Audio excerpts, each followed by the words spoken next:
o Brasil se juntou com países de esquerda contra Donald Trump na disputa pela presidência da Organização dos Estados Americanos, a OEA. Brasil, Colômbia, Chile, Uruguai e Bolívia estão apoiando um candidato do Suriname, o ministro das Relações Exteriores do Suriname, Albert Hamdin, para secretário-geral da OEA, em oposição aos candidatos favorecidos por Trump. O Itamaraty afirmou que Hamdin está em posição única para enfrentar os desafios contemporâneos por sua experiência como ex-secretário-geral adjunto da organização. A votação para o sucessor do atual secretário-geral, Luiz Almagro, que é o do Uruguai, acontecerá no próximo dia 10 de março. Trump e seus aliados trabalham por outros nomes, incluindo o chanceler do Paraguai, Rubem Ramírez Lescano, e todos os países que apoiam Hamdin são governados por líderes de esquerda, demonstrando uma divisão ideológica na escolha do novo comando da organização. Eu iniciaria pelo Jorge Serrão. Serrão, o que significa esse alinhamento do Brasil com outros países de esquerda aqui das Américas para essa disputa? É o Brasil, de novo, na vanguarda do atraso. O Brasil jogando no eixo do mal latino-americano. Lamentável, assustador. E a OEA agora é cobrada para ter uma definição clara em defesa dos direitos humanos, mas a OEA, canhota sinistra, não vai cuidar disso. Então vem aí pressão do Donald Trump. E essa turma também não está preparada para aguentar a trumpicada. Porque o Lourão não vem de brincadeira também para cima deles. Então, se eles continuarem com essa diplomacia do atraso, a diplomacia que não respeita a verdadeira democracia, o Estado de Direito sério, e que vive só de demagogia para manter a fachada das tiranias latino-americanas, essa turma será autovarrida do mapa. O mundo hoje, é preciso entender, está indo na direção e sentido da liberdade. Quem quiser afrontar isso, vai entrar pelo cano mais adiante. Então, se o Brasil continuar com essa diplomacia de tirania, o Brasil pagará um alto preço. Mas o triste é que quem já está pagando esse alto preço é o povo brasileiro. E aí, essa conta não vai fechar. Mas a hora do juízo final ou a hora da grande cobrança está chegando. Fiquem espertos. Já então vou aproveitar para perguntar ao deputado Ricardo Salles o que essa disputa significa. O senhor também já foi ministro, então já sabe quais são as dinâmicas de um governo que tenta articular uma eleição como essa, e também o que isso significa após algumas semanas dessa visita do representante especial da OEA para a liberdade de expressão ao Brasil, uma eventual presidência de esquerda da OEA poderia influenciar a entidade em favor de países como o Brasil, governados por partidos de esquerda? Veja, o jogo é simples. Quem paga, manda, né? Os Estados Unidos é responsável por grande parte do orçamento da OEA. E se a turma não fizer o que os Estados Unidos quer, corta o dinheiro e ponto final. Claro que não é assim, tão simples, né? Eu acabei de ler a notícia aqui que houve uma decisão da Suprema Corte Americana mandando pagar os 2 bi lá para a USAID. Então, claro que também não é assim, tem que ser feito com algum grau de cuidado, enfim, de tato político. Mas, ao fim e ao cabo, a diplomacia americana é muito poderosa. Eles têm, inclusive, como fazer vamos dizer, essa pressão na OEA, não só no aspecto financeiro, mas sobre os países que também dependem dos Estados Unidos. Porque essas decisões são votadas pelos países membros. Então você chega para os eleitores e fala, bichão, que nem ele está fazendo, aliás, de passagem com o Zelensky agora.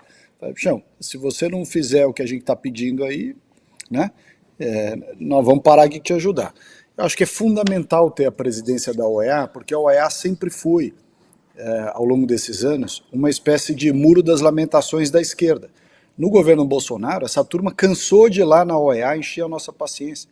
Iam lá e ficavam protocolando denúncia, reclamação, fazendo audiência, dando pretexto, né, para a imprensa utilizar essas audiências e esses eventos na OEA para bater no governo. Então, quando você domina um ambiente como aquele, não que você vá construir grandes coisas ali, mas você evita que aquilo seja aparelhado e utilizado justamente para ficar atacando, nesse caso, o governo do próprio Trump.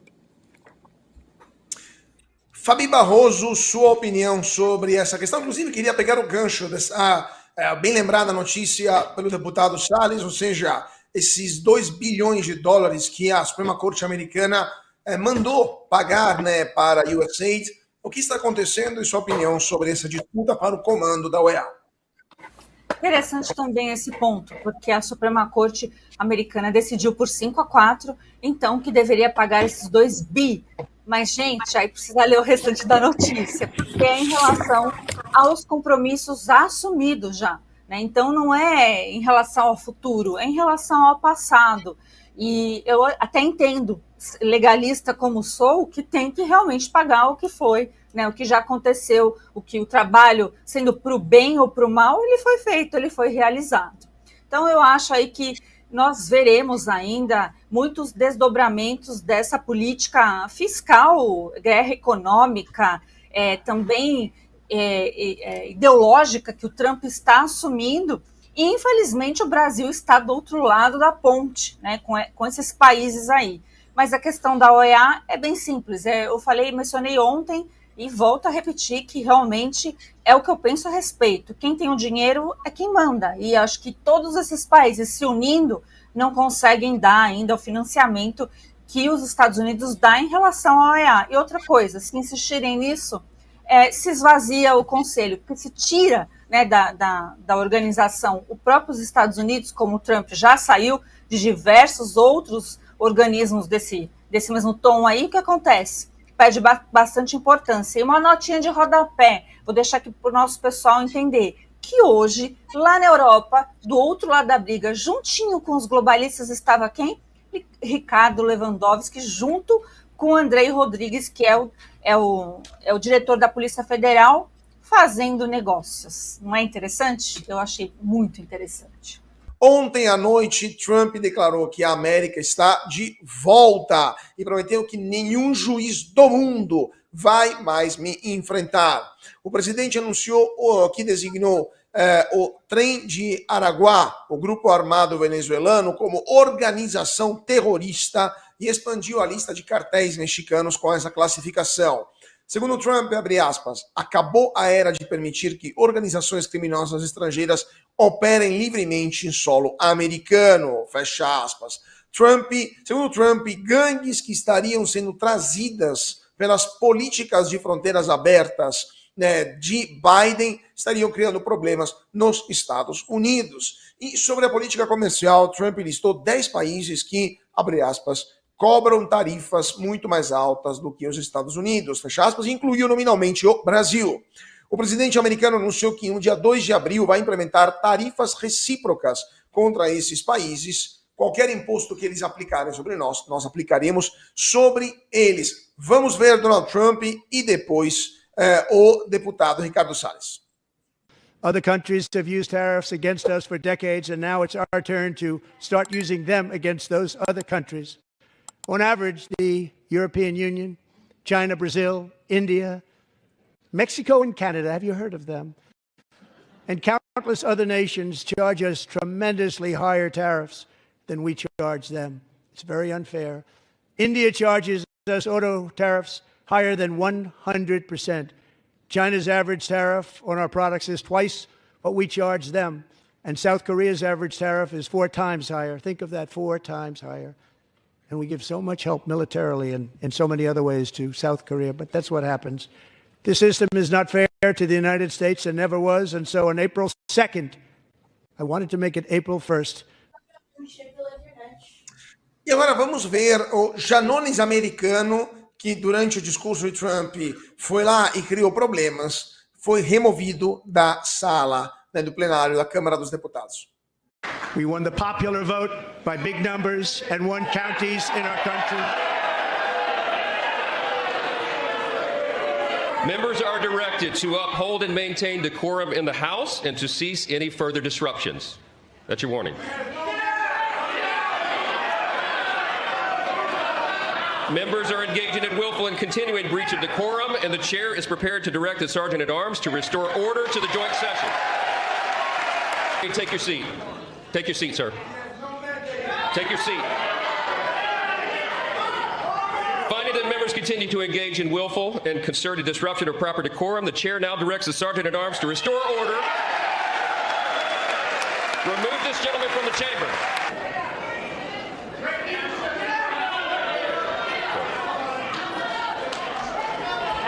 That is Congressman Green of Texas, 77 years old. He is being escorted out of the chamber at the order of the Speaker of the House because he was not maintaining decorum during the president's speech.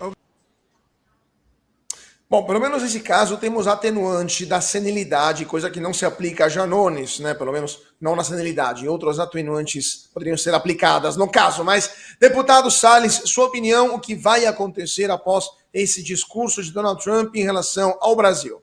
Se aplicar essa regra do decoro, tirar o cara da Câmara, não vai ficar ninguém lá na Câmara dos Deputados, vai ficar vazio aquilo lá.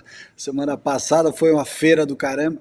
Mas, enfim, o que eu acho que a gente precisa ter em mente é o seguinte: muitas dessas ponderações do Trump sobre aumento de tarifa ou reciprocidade, etc., fazem sentido.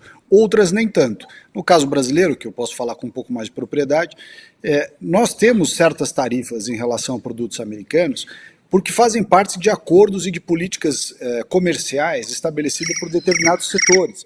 Não é que o Brasil taxa muito mais porque quer taxar.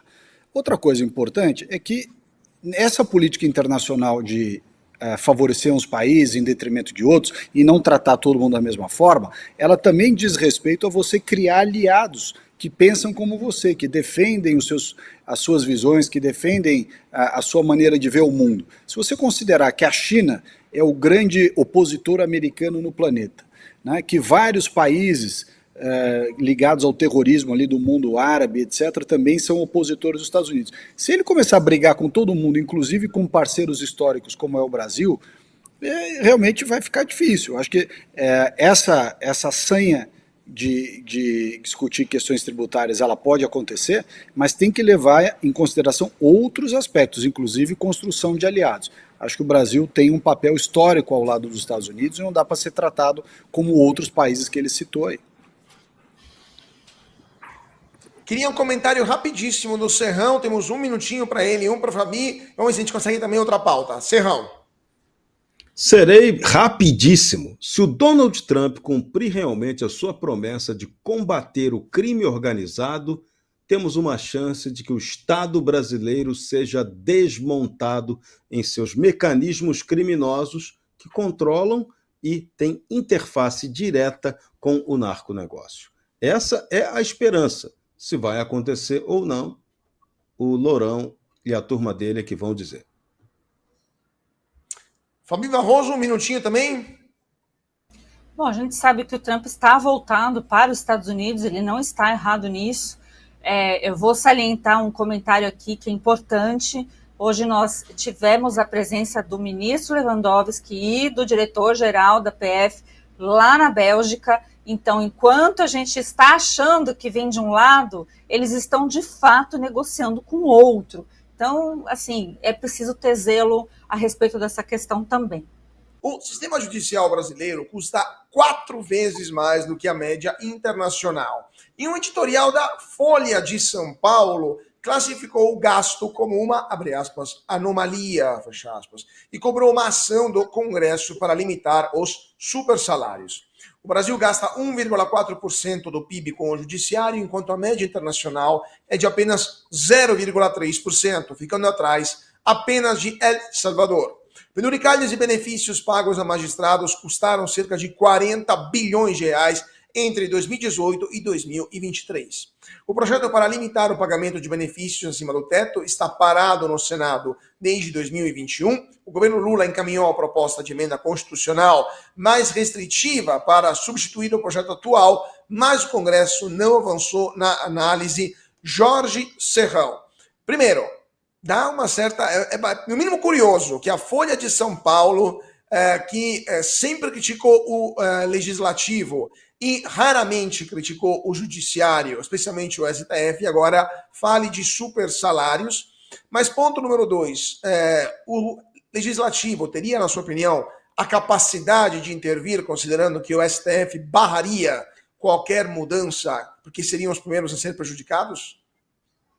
O Salles pode falar melhor que eu, mas na atual composição hoje do Poder Legislativo, a chance é -13. Não vai fazer nada contra o Poder Judiciário para barrar coisa nenhuma.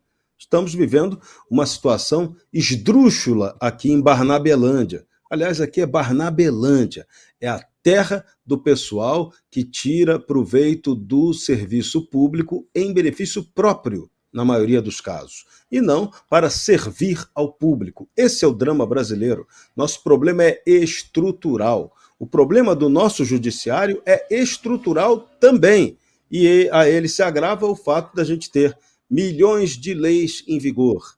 Excesso, regramento excessivo, facilita o quê? Facilita a impunidade, a injustiça e a corrupção. Esse é o nosso drama de hoje. E aí, para essa casta se manter, ela precisa de quê? De que a justiça não funcione, de que ela custe cada vez mais cara.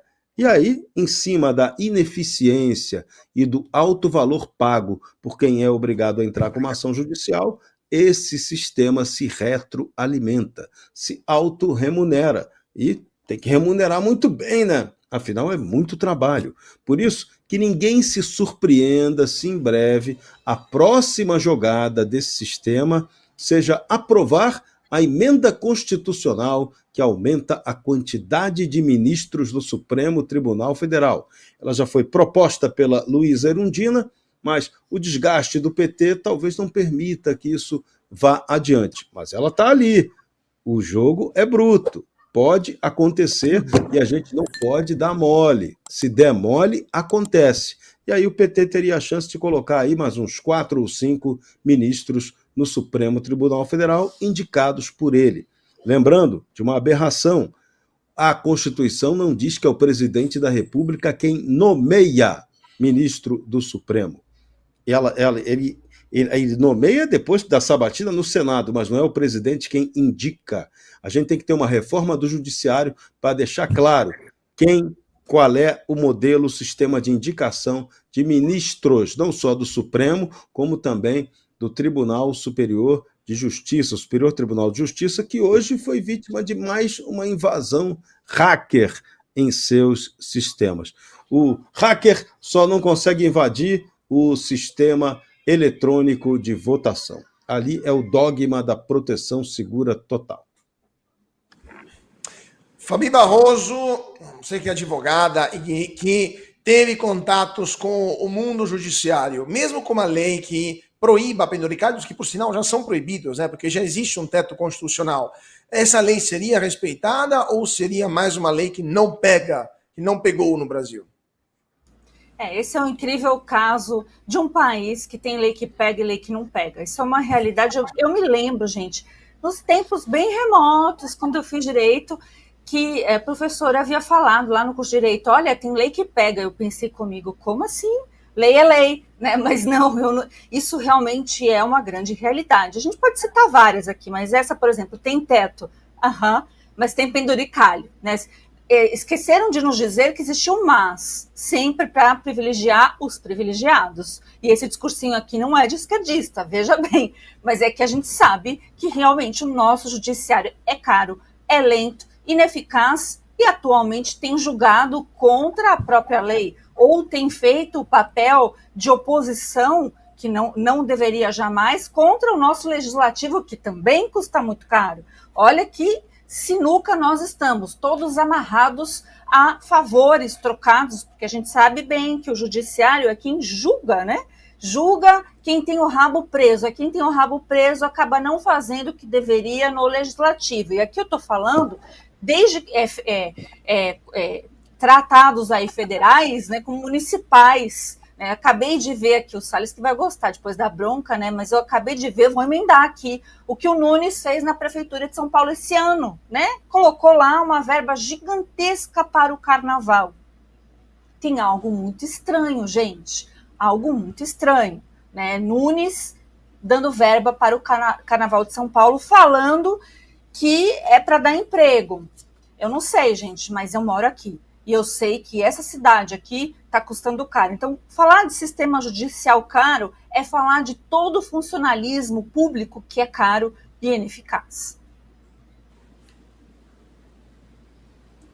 Silvio Navarro, sua opinião sobre esta possível alteração da lei, lembrando que poucos meses atrás o ministro do Supremo Tribunal Federal, o Gilmar Mendes, chamou os deputados e senadores de pigmeus morais. E aí, pigmeus morais podem alterar regras do judiciário? Olha só, Cauti, o judiciário brasileiro é caríssimo, aliás, é o mais caro do planeta e ineficaz e lento. Na abertura do CNJ, agora, no começo do ano, o percentual ali de aumento de processos é de 10%. 10% a mais todo ano. Isso significa que é um judiciário moroso, ineficaz. Mas vamos falar um pouquinho do Supremo Tribunal Federal e do papel constitucional que cabe aqui da separação dos poderes, né? Não se trata de tirar poderes do Supremo Tribunal Federal. Eu acho que ele deve permanecer intacto, lá na Praça dos Três Poderes. O problema é quem usa a toga.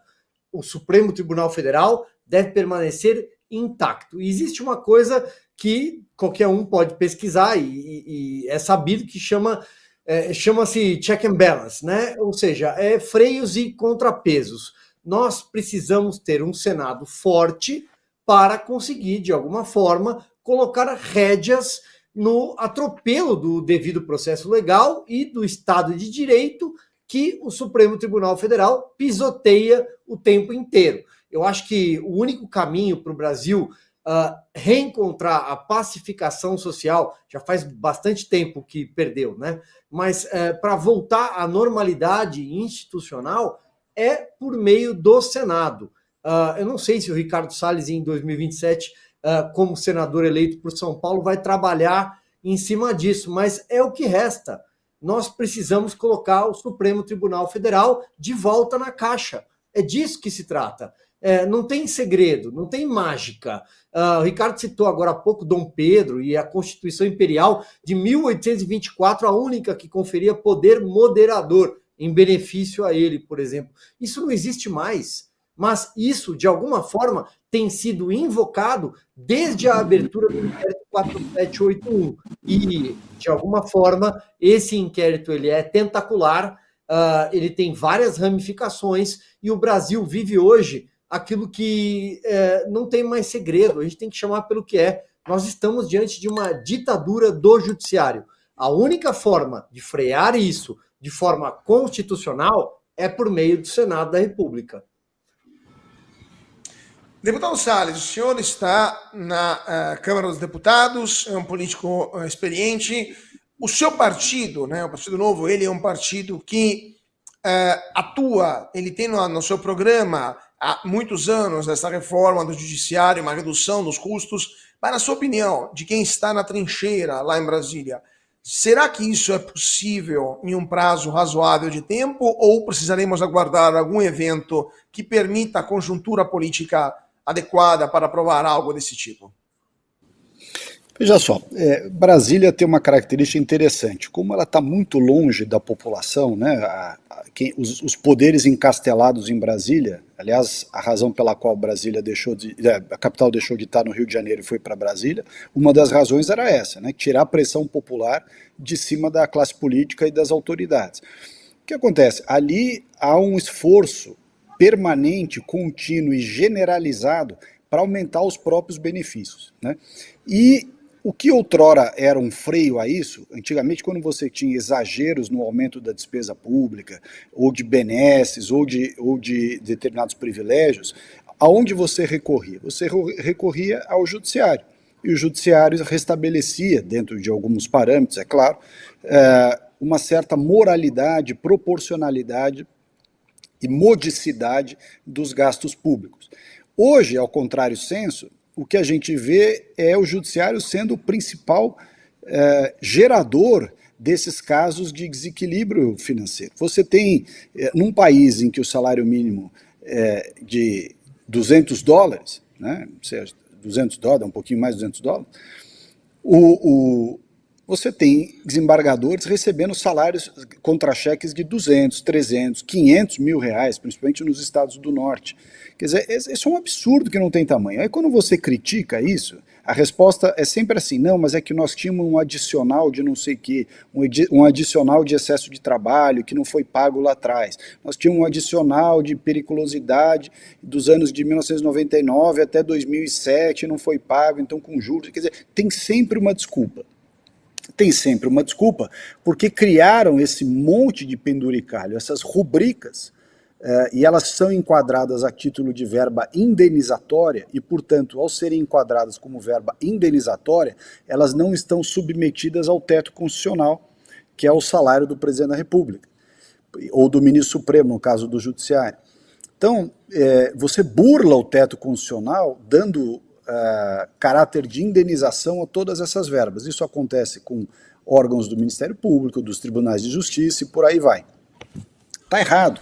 Está errado porque esse fator de mau exemplo, digamos assim, se perpetua e se espalha em toda a sociedade.